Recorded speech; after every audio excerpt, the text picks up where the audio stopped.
Chapter 2. Yet the number of the children of Israel shall be as the sand of the sea, which cannot be measured nor numbered. And it shall come to pass that instead of that which was said unto them, You are not my people, it shall be said unto them, You art the children of the living God. And the children of Judah and the children of Israel shall be gathered together, and they shall appoint themselves one head, and shall go up out of the land, for great shall be the day of Jezreel. Say you unto your brethren, Ami, and to your sisters, Ruhamah. Plead with your mother, plead, for she is not my wife, neither am I her husband, and let her put away her harlotries from her face, and her adulteries from between her breasts, lest I strip her naked, and set her as in the day that she was born, and make her as a wilderness, and set her like a dry land, and slay her with thirst. And I will not have compassion upon her children, for they are the children of harlotry. For their mother hath played the harlot, she that conceived them hath done shamefully. For she said, I will go after my lovers, that give me my bread and my water, my wool and my flax, mine oil and my drink. Therefore, behold, I will hedge up your way with thorns, and will make a wall against her, that she may not find her paths. And she shall run after her lovers, but she shall not overtake them. And she shall seek them, but shall not find them. Then shall she say, I will go and return to my first husband, for then was it better with me than now. For she did not know that it was I that gave her the corn, and the wine, and the oil, and multiplied unto her silver and gold, which they used for Baal.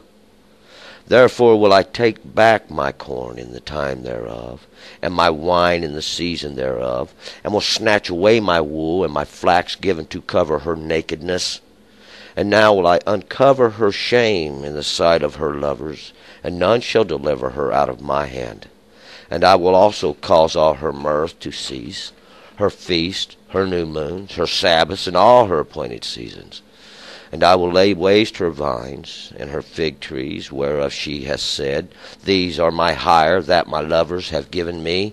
And I will make them a forest, and the beast of the field shall eat them.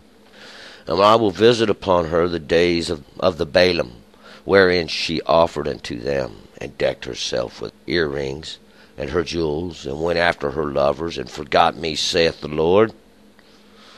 Therefore, behold, I will allure her, and bring her into the wilderness, and speak tenderly unto her. And I will give her her vineyards from there, and the valley of Achor, for a door of hope. She shall respond there as in the days of her youth, as in the day when she came up out of the land of Egypt. And it shall be at that day, saith the Lord, that you shall call me Ishi, and shalt call me no more Baali.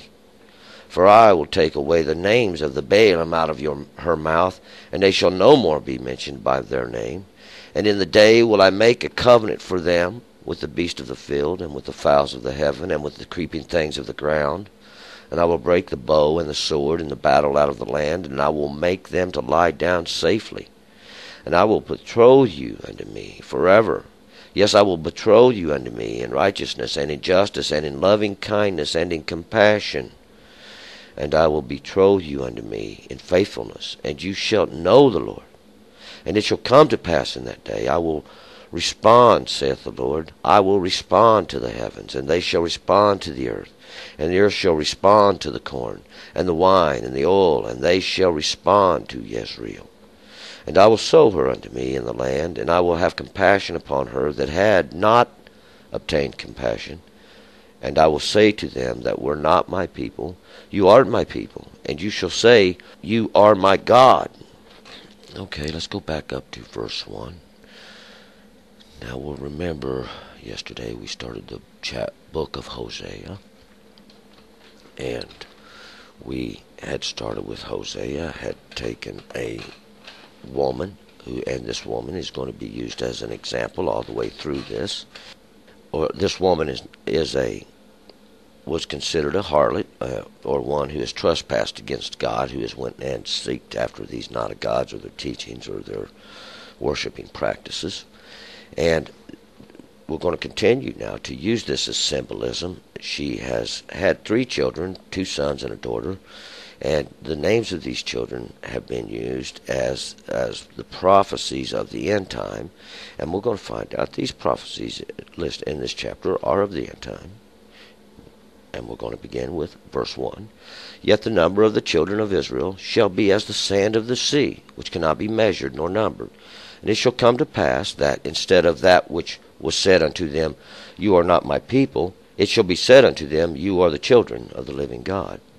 So we see now there was a period here when God said, You are not my people. And now we're going to speak about a period when God is going to bring the children back. They have come to their turn, and God is going to turn them. And this is how God does. Verse 2, And the children of Judah and the children of Israel shall be gathered together, and they shall appoint themselves one head, and shall go up out of the land, for great shall be the day of Yezreel. So this day of Yezreel, as we're going to talk about, was the first son that was born. That would be used as an example. And Yezreel is that place where God sows, this place where God sows his seed. We see now that the children of Judah and the children of Israel shall be gathered together, and they're going to appoint themselves one head. Now, we're going to find that this is going to be in this time where, of course, the children of Israel and the children of Judah is going to be reunited under this one head that they're going to appoint for themselves. And they will come up out of the land, for great shall be the day when God sows. And this day is that little circle that's going to go around. And this is going to bring forth this day of Jezreel. And this was even a day of judgment, when God sent judgment now into the land, because they had polluted the land. And God had sent vengeance now into the place where he sows, to make known his presence. 3, Say you unto your brethren, Ami, and to your sisters, Ruhamah. And Ruhamah was Lo Ruhamah, which meant no mercy. Now we're seeing God says, Say to your sisters, mercy, or these teachings of mercy, because there is a feminine, the sister, and there is a masculine, the brethren. And the masculine is Ami. And Ami means my peoples. So say unto your brothers, my peoples, and to your sisters, mercies. 4, Plead with your mother, plead, for she is not my wife, neither am I her husband, and let her put away her harlotries from her face, and her adulteries from between her breasts. And these face means those things which are before you. Put these out of your sight, get rid of these things. Even these things which are causing you to go astray. And these at that time were images and Asherahs that they had set on every place and every corner. And these adulteries now, these would be when you do go into these other not gods and practice in their houses or offer unto them, these become the adulteries, because they against that which they know is right, that which they was given. This would be their husband. And God is trying to say now, he is trying to prepare a bride for himself, but he's using this one of harlotries that he has taken as an example. 5, Lest I strip her naked, set her as in the days that she was born, and make her as a wilderness, and set her like a dry land, and slay her with thirst. So God says, now turn from your adulteries, turn from these harlotry practices that you do. And who he's talking to is the feminine, these ones who have these teachings, these ones who take these out and they give them to the people now, and they do cause the people to be tempted unto them, because these words of men are like a woman to a man. They are luring and tempting, and that's how God is using this as this example. Hosea is using this as an example to try to make you understand. And he's saying, lest I strip her naked. Now make her bare like she was when she was born. Was when we come into this world. We're born naked in this world, and we are handed clothes or a covering at our birth.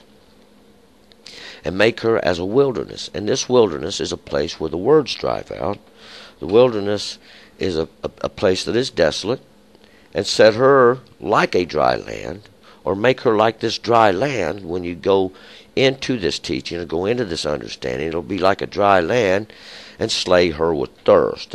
She'll not be given anything to drink. There will be no truth. There will be no understanding found there. And she's been made like a harlot, this teaching. And I will not have compassion upon her children, for they are the children of harlotry. And this woman now, who has become this teaching, who God has made and set desolate, because they won't turn to understanding, they won't turn to the truth. God is using it as an example. He's not going to have mercy on your children, the compassion on her children, because they're children of harlotry. She's teaching them how to do this. She's teaching them to go astray.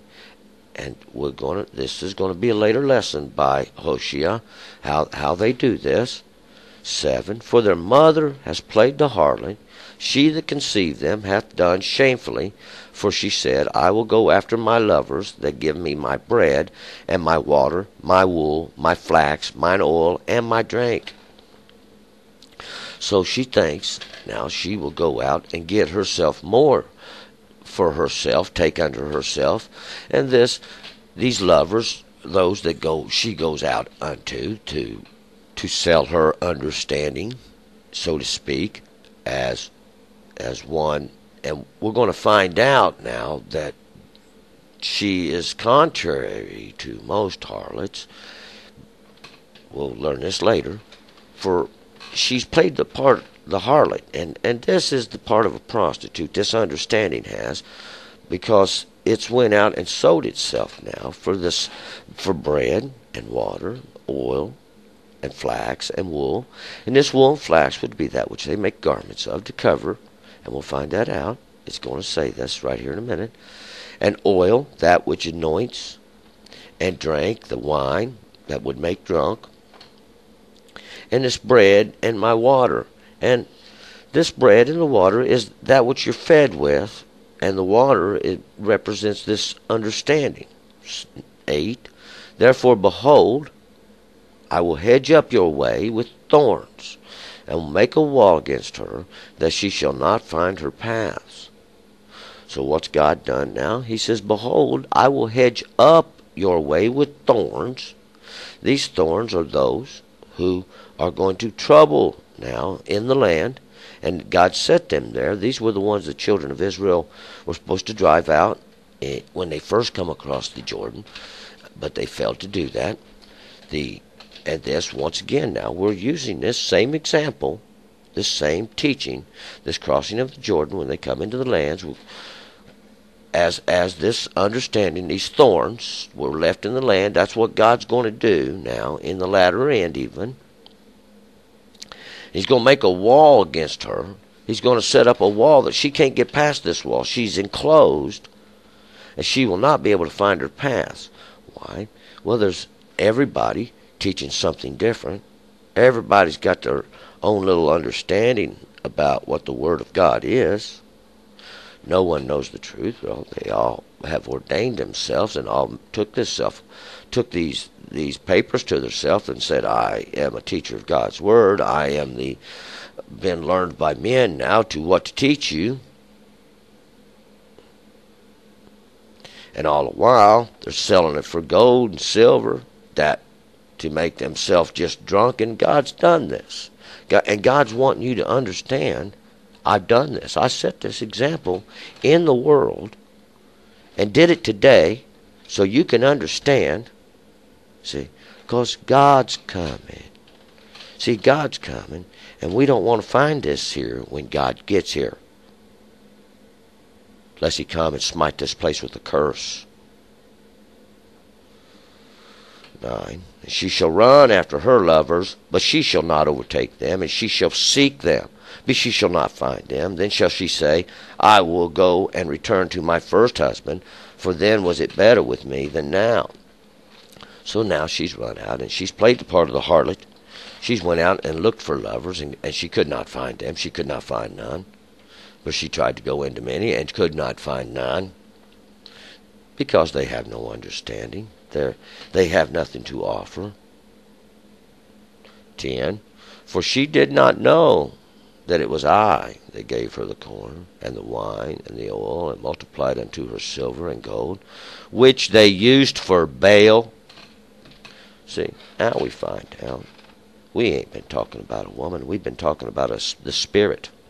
See, these people that have done this, these ones that have multiplied now sin for themselves. Why? Because this corn, this harvest, and the wine, that which come from pressing the grape, that's understanding now. For as the grape's crushed, well, here we're talking about that wine that's fermented.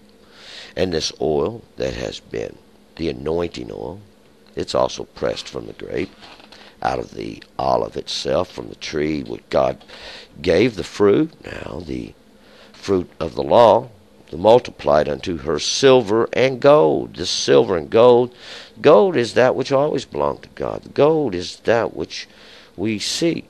The silver, that which is caused to pass through the fire, even these that are used for an example. 11. Therefore will I take back my corn in the time thereof, and my wine in the season thereof, and will snatch away my wool and my flax given to her to cover her nakedness. See, what you didn't realize, it was God that was doing these things. God blessed you. God helped you build this up. God did all this. You went out and played the harlot. You went against the law of God. And what's God going to do now in the end time? He's going to take back his harvest, because see, it was his in the beginning. He's going to take back his wine, because why? He caused the wine to pour. And he's in the season thereof. Now, and this wine is when the grapes come in. And the grapes, these grapes are going to represent even these grapes that God has brought wrath on.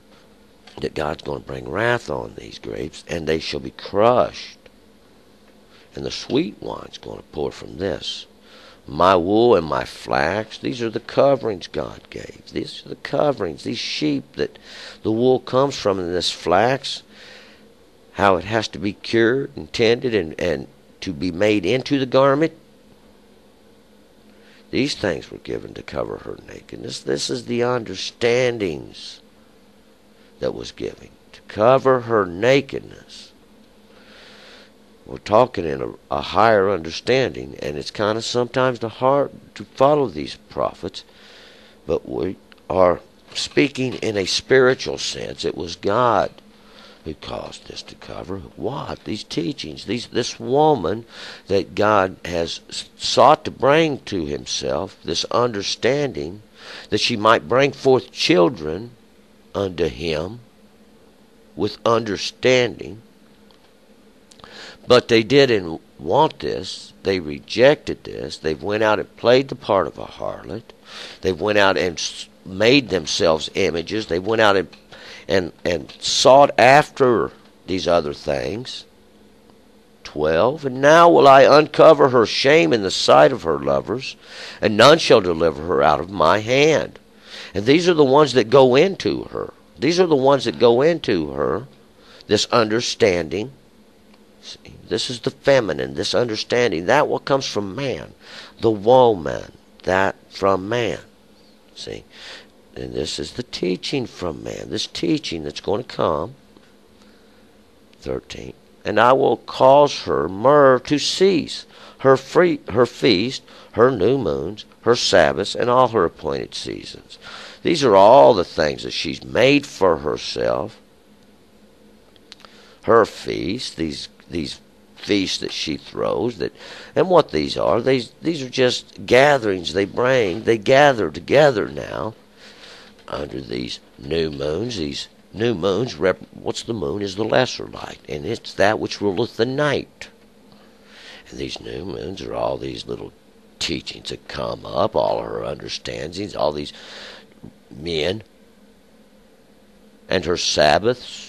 Her Sabbaths are these days that she's set aside, for they've polluted the Sabbath of the Lord.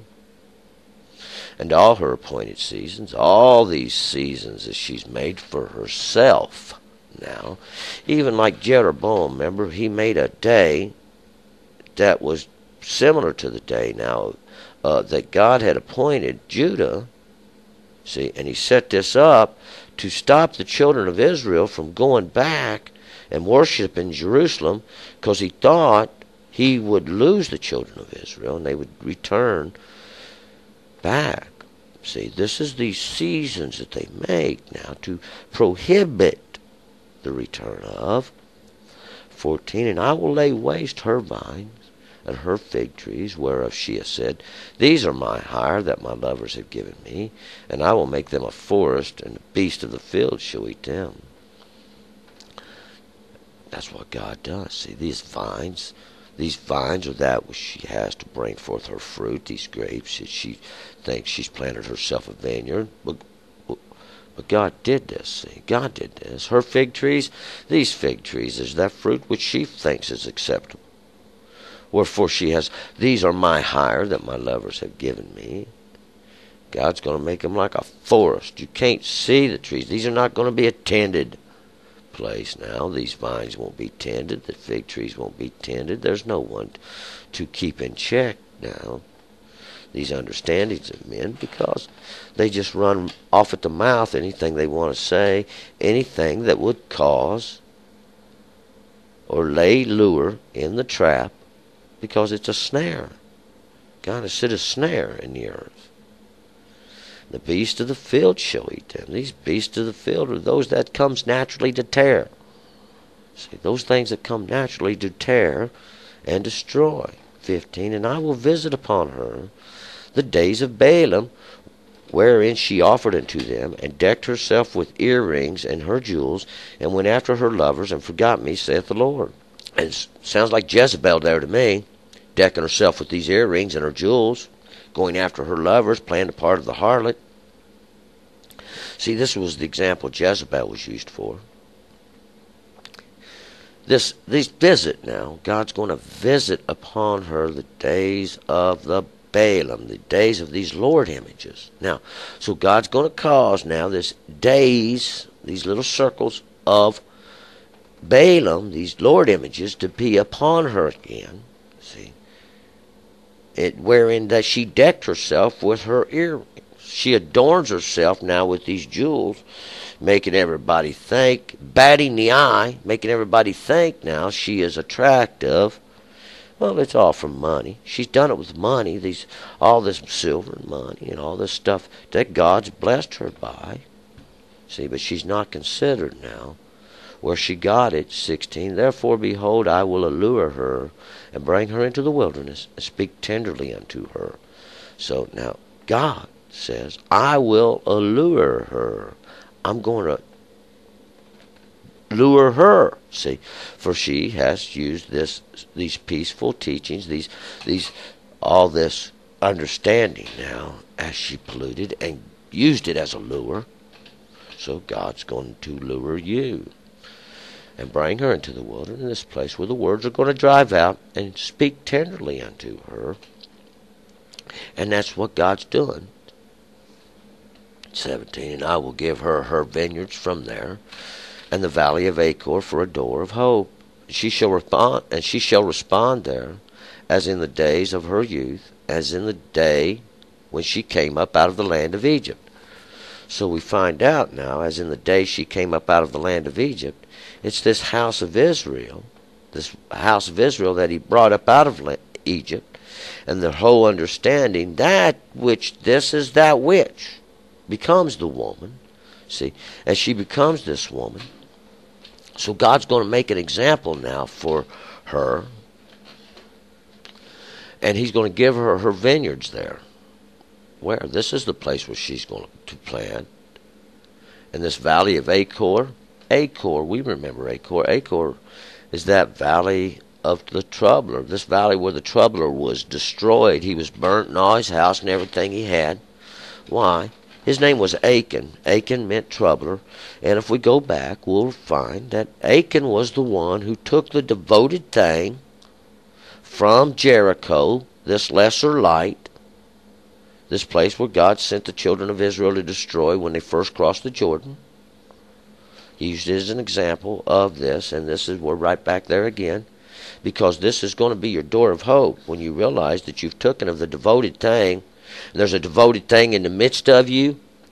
This time of Balaam that he's caused to come back upon you, see. This time of the Lord images. This time of the days when they would set these Lord images over them. This is something they had to be able to see something. Give me something to carry around. This is the door of the valley of Achor. When you realize there's a devoted thing, and what happened back then was they tracked him down, tribe by tribe, family by family, and then causing at the end, and we found the one. We found Achan. And they took Achan, and they sent men to his tent, and they ran to his tent, and they uncovered there in the tent that devoted thing, and they brought it forth. And Achan was burned, him and devoted thing, and everything Achan owned. See, because they destroyed now that devoted thing from out of the midst of them. And this would be the great understanding of the end time. When they put this devoted thing away. 18, and it shall be in that day, saith the Lord, that you shall call me Ishi, and shall call me no more Baali. You shall no longer call me my Lord, but you shall call me Ishi, my man. And what this means is, Ish is man, but no longer will you call me the feminine. You'll no longer call me this feminine, this understanding of men, but you shall call me the understanding of God. See, because that's what man represented in the beginning, was when God put him here to tend the earth. See, to tend these understandings now of God. He was sent here as a representative, even of God. But we'll find now that they violated. They have violated, and God is calling them to return. For I will take away the names of the Baalim out of their mouth, and they shall no more be mentioned by their name. And these Baalims, or whatever they call them, see, we're going to find out in the end time now, they're even worshiping these things that these prophets knew nothing about. They had an idea what was coming in the end, because these things had been revealed to them. 20, and in that day will I make a covenant for them with the beasts of the field, and with the fowls of heaven, and the creeping things of the ground. And I will break the bow and the sword and the battle out of the land, and I will make them to lie down safely. When? In the day they put the devoted thing away. See, in that day is God going to forgive you. In that day shall you have understanding. But God is going to do this. He's been building it up over a period of time. He's got to get it built up big enough so all the earth has seen this. Because he's going to make himself known. And I will betroth you unto me forever. I will betroth you unto me in righteousness and in justice and in loving kindness and in compassion. God's going to have mercy. See, after all this is over, after we have got through the valley of Achor, see, after we have put Achan away, after we have put this devoted thing away that it was taken now from the city, God sent us to destroy. God's going to have compassion. He's going to have mercy. Betroth me. He's going to betroth. This is what this means, is you'll be set aside for this purpose. And I will betroth you unto me in faithfulness, and you shall know the Lord. You shall know the Lord. You shall know who God is. You shall have understanding of God. This is even that second time they shall have understanding. True understanding. 23, and it shall come to pass in that day, I will respond, saith the Lord, and I will respond to the heavens, and they shall respond to the earth. And we should change this name, this word respond. We can change it to shout, speak, say, because these will all fit as a translation. But respond is kind of elusive to another understanding of what it really means. But I will shout, saith the Lord, and I will speak to the heavens, and they shall speak to the earth, because God is going to make known. God is roaring like a lion. God is shouting, wake up, wake up. I have done this, God says. I have done this. He's calling all his out, calling them out with a mighty work, and with a mighty word has he done this thing. And the earth shall respond to the corn, and the wine, and the oil, and they shall respond to Jezreel. And the earth shall speak to the corn. And this is the earth speaking. Heaven and earth witnessing. See? Heaven and earth are witnessing to the corn, this harvest of the end, and to the wine, those which would make drunken, to the wine, those grapes that are being pressed down now, and the oil, this anointing oil, this is the oil that comes from the law. This is the anointing that comes from the law of God. This oil. And what is the law? We received them earlier in the book of Deuteronomy. You have to keep the law. It's been a qualifier from the beginning. And they shall respond to Jezreel. They shall respond. They shall speak and say to this place where God sows. This is the place where God sows. In understanding, in the law, see, in the law where God gave in the beginning now, every word God spoke, not any words men have spoke. 25, and I will sow her unto me in the land, when I will have compassion upon her that had not obtained compassion. And I will say to them that were not my people, you are my people. And they shall say, you are my God. Why? Well, he's made himself known. He's made himself known through this devoted thing, And when we figure out this devoted thing, we will take this devoted thing and destroy it. That's for the purpose it was created. For this purpose was it created. Now, and it has to be done, because we have to continue, see. We have to continue if we expect to inherit the land which God promised. All right, we are going to move on to chapter 3.